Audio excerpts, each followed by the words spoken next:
got my first letter today from a viewer. He says, "Hi Sammy J, my name's Jesse, I'm 6 years old and I like drawing." I like drawing too, Jesse. So today I thought I would draw a picture of you.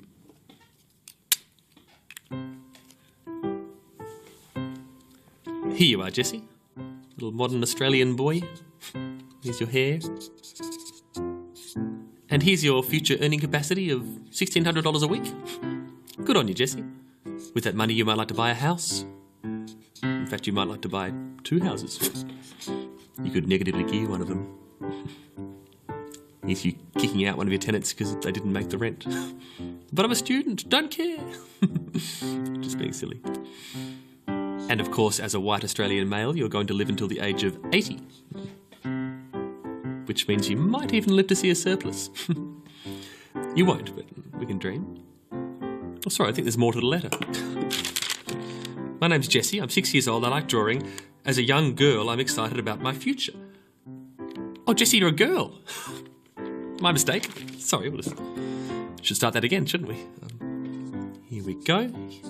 Here's girl Jesse. Just put a little ponytail and a dress. Actually, that's a bit gendered, isn't it?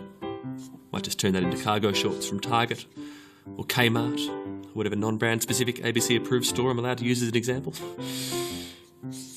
And I'll just put in your future earning potential here of $1,600.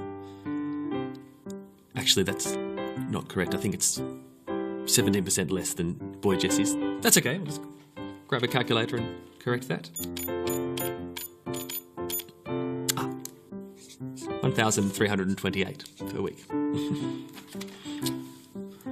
Although it will be a bit less if you have kids and go back to work. You'll probably spend most of that on childcare costs. But at least you're working again, so good for you. Now, Jesse, I am just going to draw a helmet on your head here, because as an Australian woman, you've got a 1 in 4 chance of experiencing physical violence at the hands of your partner. Although on the upside, you are likely to live until the age of 84. So take that, boy Jesse. Let's throw some broccoli at him. Ooh, stinky boys. Although your superannuation payout is likely to be half out of boy Jesse's, so I just take that broccoli back and pop it in your pocket. Might be all you can afford to eat. Oh, sorry, there's more to the letter. I really should have read to the end. As a young girl, I'm excited about my future, and when I grow up, I want to be the first Indigenous Prime Minister. Oh, you're Indigenous, Jesse. My mistake. I really should have read to the end. Okay, that's fine. We'll just start this again. Here we are. Now, the bad news, Jesse, is that as an Indigenous Australian, you were twice as likely to die as an infant. But you didn't. So we'll put a nice big smile on your face there. And I'm just going to give you a mobile phone with 000 on speed dial because you are 8 times more likely to be the subject of child abuse or neglect.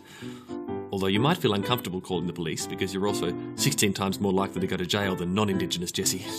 Might as well just put you behind bars now. Well, they're a bit wide, aren't they? Just close the gaps. In fact, Jesse, you're probably safer in there anyway because you're also 34 times more likely to be the victim of domestic violence before you die at the age of 73, which is only 11 years younger than non-Indigenous Jesse.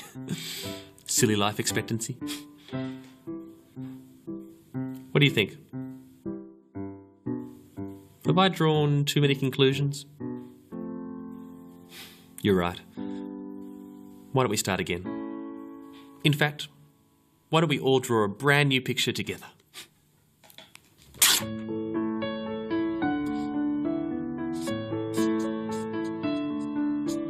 Some children grow up in big shiny houses. Some have to share tiny houses with mice. 'Cause we all get born in a certain location. We don't get to choose, it's a roll of the dice. Some people take credit for where their dice landed. They act like they earned it and never think twice. But others just struggle and can't understand why they had to be born with a roll of the dice. 'Cause you can control if you eat all your vegetables. You can control if you're naughty or nice. But as you grow older, try to remember you didn't control that first roll of the dice.